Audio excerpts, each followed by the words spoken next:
A rather standard version of how some Western politicians, think tank researchers, and academics portray China's Belt and Road Initiative goes like this. Building roads is a way to extend China's influence. Constructing ports is for harboring Chinese warships in the future. Giving loans is a means of trapping countries into unpayable debts and extorting them for resources. So on and so forth. China has had BRI-related relationships with more than 140 countries and over 30 international organizations. Countries traditionally considered part of the Western coalition, Italy, Luxembourg, Portugal, Austria, are participants. South America used to be considered the US backyard, and yet Chile, Peru, and 6 other countries from the region have signed on. Prominent international organizations, the UN, World Bank, and IMF, for example, are also part of the program. The China-Africa Research Initiative at Johns Hopkins University conducted a review of over 1,000 cases of Chinese lending in Africa. The result? We have not seen any examples where we would say the Chinese deliberately entangled another country in debt and then used that debt to extract unfair or strategic advantages of some kind in Africa.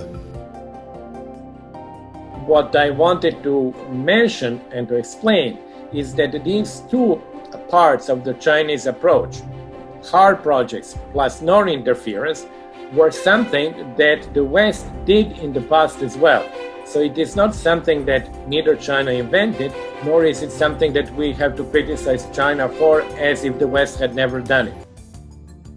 So why the criticism? China has been faulted for many things. In 2016, Bloomberg referred to it as China's Marshall Plan, pointing to the reconstruction plan for Europe after the Second World War. The Marshall Plan laid the groundwork for the rebuilding of Europe, but also for US influence in the region during the Cold War. The latter image stuck. The BRI is one of the largest infrastructure investment plans in history. It affects more than 60% of the world's population and 1/3 of the global economy. By drawing parallels to the Cold War, no wonder many Westerners see it as a threat. But the BRI is about development, not politics.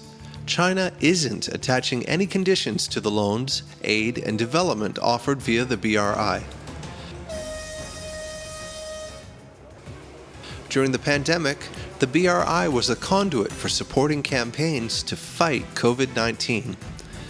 In June 2020, the China Railway Express brought medical equipment worth 10 million euros from China to France.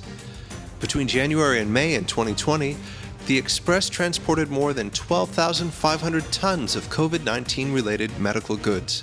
Recently, the BRI International Green Development Coalition released a report indicating that the BRI could soon adopt a classification system to prevent ecological damage. The system would categorize projects based on ecological damage caused and measures taken to prevent it. If assisting with economic development, helping fight a pandemic, and protecting the environment count as threats, then perhaps the BRI will indeed be caught between power and prosperity. What's certain is that twisting the project's image contributes nothing.